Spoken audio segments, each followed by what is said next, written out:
రోజు రోజుకి బంగారం పెరుగుదలకు కీలక కారణాలు వెల్లడించారు. సో ఇప్పుడే బ్రేకింగ్ న్యూస్ అయితే రావడం జరిగింది. అసలు బంగారం ఎందుకు పెరిగిపోతుంది అనే దానికి సంబంధించి కారణాలు అయితే తెలియడం రావడం జరిగిందనమాట. బంగారం ధర పెరుగుదలకు కారణాలు ఇవే.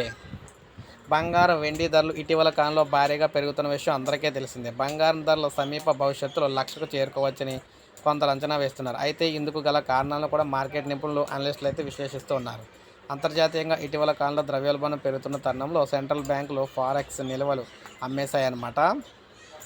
దాంతో గ్లోబల్ మార్కెట్లో బంగారాన్ని అమ్మి డాలర్తో దేశాలకు కావాల్సిన ముడి చమురు వంటి కీలక అవసరాలను తీర్చుకున్నాయి.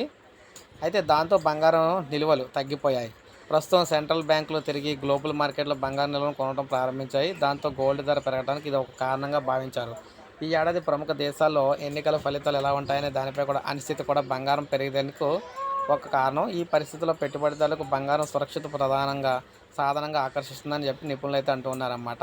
ఒక పక్కన ఇజ్రాయెల్ తన దాడులను లెబనాన్లోని హిబ్జుల్లా స్థావరాలపై కూడా విస్తరించింది. ఇది బంగారం ధరల పెరుగుదలకు కూడా కారణం కావచ్చని అంచనా వేస్తున్నారు.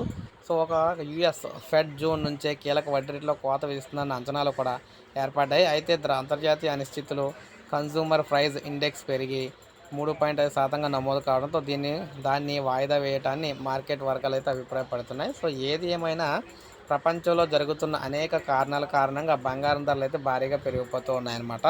అందరూ కూడా పెద్ద పెద్ద బ్యాంకులన్నీ కూడా బంగారాన్ని కొనేసి పెట్టుకోవడంతో బంగారం అనేది డిమాండ్ అయితే ఇక్కడ బాగా ఎక్కువ పెరిగిపోయింది. ఇక ప్రొడక్షన్ చుట్టూ తక్కువైపోయింది. అందువల్ల ధర అయితే పెరిగిపోతుంది అనమాట.